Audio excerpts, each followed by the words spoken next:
तो क्या बीजेपी की कमान अब संजय जोशी के हाथ में आने वाली है?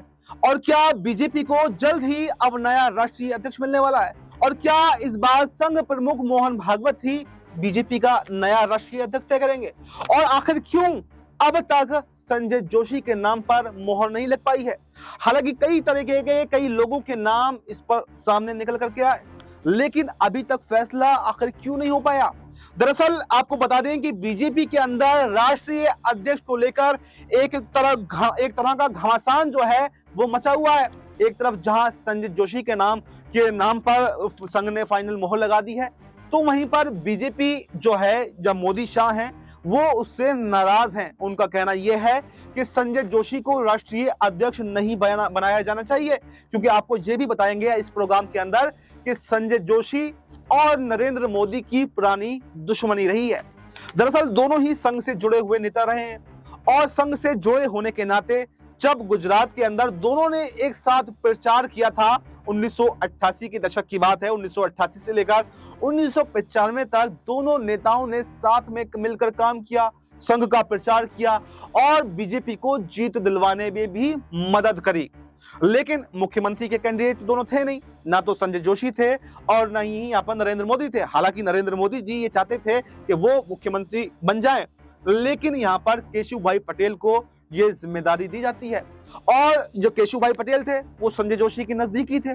तो इससे संजय जोशी का जो कद था पार्टी के अंदर वो बढ़ने लगता है और नरेंद्र मोदी का कद घटने लगता है, और इसके बाद में यहाँ पर नरेंद्र मोदी जी को केंद्र की राजनीति में भेज दिया जाता है, और वहीं पर संजय जोशी जो है केशुभाई के साथ मिलकर काम करते हैं। लेकिन वक्त का पासा पलटता है, और पासा जब पलटता है तो संजय जोशी को जो है केंद्र की तरफ भेज दिया जाता है, और खुद नरेंद्र मोदी जब मुख्यमंत्री गुजरात के बनते हैं तो यहाँ पर मुश्किलें जो है संजय जोशी की बढ़ने लगती हैं। यानी कहा जाए तो उल्टी गिनती जो है वो संजय जोशी की शुरू हो जाती है, और कहा तो ये भी जाता है, ये आरोप नरेंद्र मोदी जी पर है कि संजय जोशी को उन्होंने कभी बढ़ने नहीं दिया।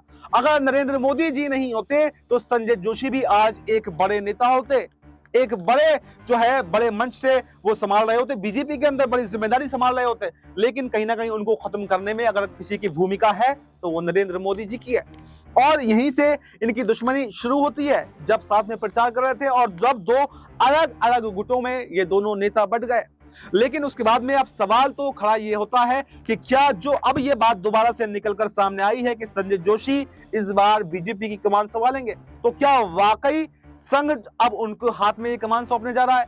लेकिन अगर उनके हाथ में कमान सौंपती है, अगर उनके हाथ में कमान जाती है, तो यहाँ पर जरूर मुश्किलें जो हैं वो मोदी और शाह की तो बढ़ने वाली हैं। तो क्या नरेंद्र मोदी और अमित शाह अब मोहन भागवत के आगे झुक जाएंगे? और क्या संजय जोशी जो पहले उनके दुश्मन हुआ करते थे, तो क्या एक साथ मिलकर अगर ये दोनों लोग काम करेंगे तो क्या एक साथ काम कर भी पाएंगे? या फिर संजय जोशी यहाँ पर नाक में दम जो है वो मोदी और शाह के कर देंगे?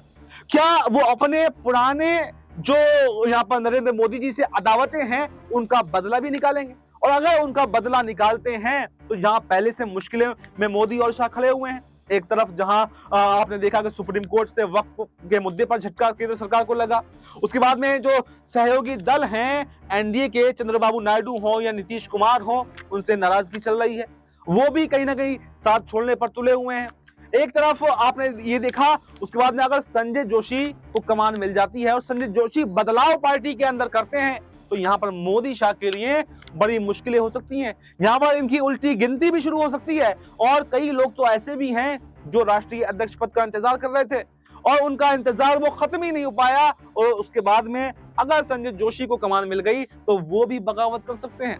जी हाँ, मैं बात कर रहा हूं वसुंधरा राजे की भी, क्योंकि वसुंधरा राजे को ये हौसला जो है वो नरेंद्र मोदी जी ने, अमित शाह जी ने दिया था कि आपको हम राष्ट्रीय अध्यक्ष बनाएंगे, क्योंकि वो मुख्यमंत्री पद की रेस में थी। लेकिन जब पर्ची से सीएम बनाया गया तो वो चाहती थी कि उन्हें कोई बड़ी जिम्मेदारी दी जाएगा, सीएम नहीं बनाया जा रहा। लेकिन ना तो उनको सीएम बनाया गया और ना ही अब राष्ट्रीय अध्यक्ष पद की रेस में उनका नाम है, और मोदी शाह के हाथ से कमान पूरी तरह से जाती हुई दिखाई दे रही है। तो अब सवाल यही बनता है कि क्या संजय जोशी यहाँ पर मोदी शाह के नाक में दम करने वाले हैं? और अगर संजय जोशी को कमान मिल जाती है तो क्या मोदी शाह की छुट्टी भी बीजेपी से हो जाएगी? और क्या संजय जोशी एक नया बदलाव बीजेपी के अंदर ले जाएंगे? तो फिलहाल इस प्रोग्राम में, इस खबर में इतना ही। इस पूरी खबर पर आपको क्या कुछ कहना है, कमेंट बॉक्स में अपनी राय जरूर बताएं। और आप क्या चाहते हैं कि संजय जोशी के हाथ में कमान जाए, या फिर नरेंद्र मोदी और अमित शाह जैसा कर रहे हैं पार्टी को संभाल रहे हैं, वैसे ही पार्टी आगे भी चलती रहे। तो अब ये देखना काफी दिलचस्प होने वाला है कि आखिर जो मोदी शाह की चौतरफा मुश्किलें बढ़ रही हैं, क्या इन मुश्किलों में से एक बार मोदी और शाह निकल भी पाएंगे या फिर नहीं। क्योंकि संजय जोशी के हाथ में अगर कमान लगती है तो ये बात तो साफ है कि मोदी शाह की उल्टी गिनती शुरू हो जाएगी। क्योंकि संजय जोशी अब भरे बैठे हैं कि जो उनका अपमान किया गया, जो उनको साइडलाइन किया गया, कई सालों तक जो है वो गायब हो गए थे, उसके लिए वो जिम्मेदार मानते हैं नरेंद्र मोदी जी को। और नरेंद्र मोदी जी से बदला लेने के लिए वो तुले बैठे हैं, वो भरे बैठे हैं। और संघ प्रमुख आखिर क्यों उनकी इतनी सिफारिश कर रहा है? क्योंकि कहा यह जाता है कि चाहे भले ही वो राजनीति से गायब हो गए हों, लेकिन संघ के लिए हमेशा काम किया है, हमेशा संघ के वफादार रहे हैं, और संघ जो है उनकी वफादारी का इनाम जो है उनको देना चाहता है। लेकिन ऐसे में तमाम सवाल तो ये हैं कि क्या मोदी और शाह संजय जोशी को रोक लेंगे, या संजय जोशी जो है मोदी शाह के आगे अड़े रहेंगे और एक नया अध्याय जो है वो बीजेपी के लिए लिखेंगे। हालांकि जैसे मैंने आपको बताया, कई नाम अध्यक्ष पद की रेस में और भी थे। वसुंधरा राजे का नाम था, शिवराज सिंह चौहान का नाम था, अगर बात कर ले तो साउथ से भी कई नाम थे, प्रहलाद जोशी का नाम था। कई ऐसे नाम थे जो साउथ से भी निकल करके आए। क्योंकि जब हाथ से कमान जाने लगी तो नरेंद्र मोदी जी कैसे आरएसएस के मुख्यालय पहुंच गए। आपने देखा होगा कि मोहन भागवत से मिलने के लिए पहुंच गए। पहली बार प्रधानमंत्री बनने के बाद में जो है आरएसएस मुख्यालय पहुंच जाते हैं। क्योंकि जब जो कमान है अपने हाथ में नहीं रहती, जब लगने लगता है कि अब मुश्किलें बढ़ने वाली हैं, तो हमें वो याद आने लगता है कि आखिर इसको कौन संभाल सकता है। लेकिन संघ प्रमुख ने अपनी फाइनल मोहर जो है वो संजय जोशी के नाम पर लगा दी है। तो ऐसे में अब ये देखना काफी दिलचस्प होने वाला है कि संघ प्रमुख यहां पर मोदी और शाह के सामने झुक जाएंगे, या फिर मोदी और शाह को संघ प्रमुख के सामने झुकना पड़ेगा और संजय जोशी के सामने भी झुकना पड़ेगा।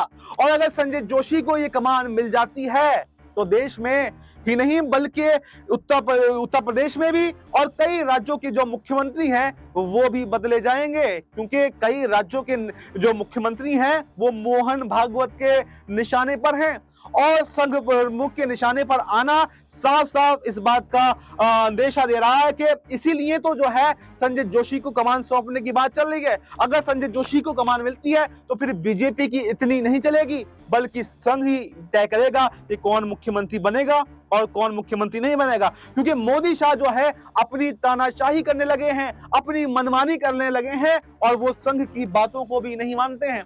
और तो क्या संघ के सामने आंखें तानना, सीना तानना, क्या अब मोदी और शाह के लिए बड़ी मुसीबत बनने वाला है? और क्या अब मोदी शाह की विदाई भी अब जो है देश की सत्ता से होने वाली है? ये सबसे बड़ा सवाल बना हुआ है, लेकिन सस्पेंस अभी बना हुआ है। अब देखना काफी दिलचस्प होने वाला है कि आने वाले समय में क्या बड़ा उलटफेर बीजेपी के अंदर होगा। क्या संजय जोशी ही कमान संभालेंगे, या और कोई चेहरा जो है कि वो भी कमान संभाल सकता है, और जो है मोदी शाह के आगे जो संघ प्रमुख हैं उनको भी झुकना पड़ सकता है।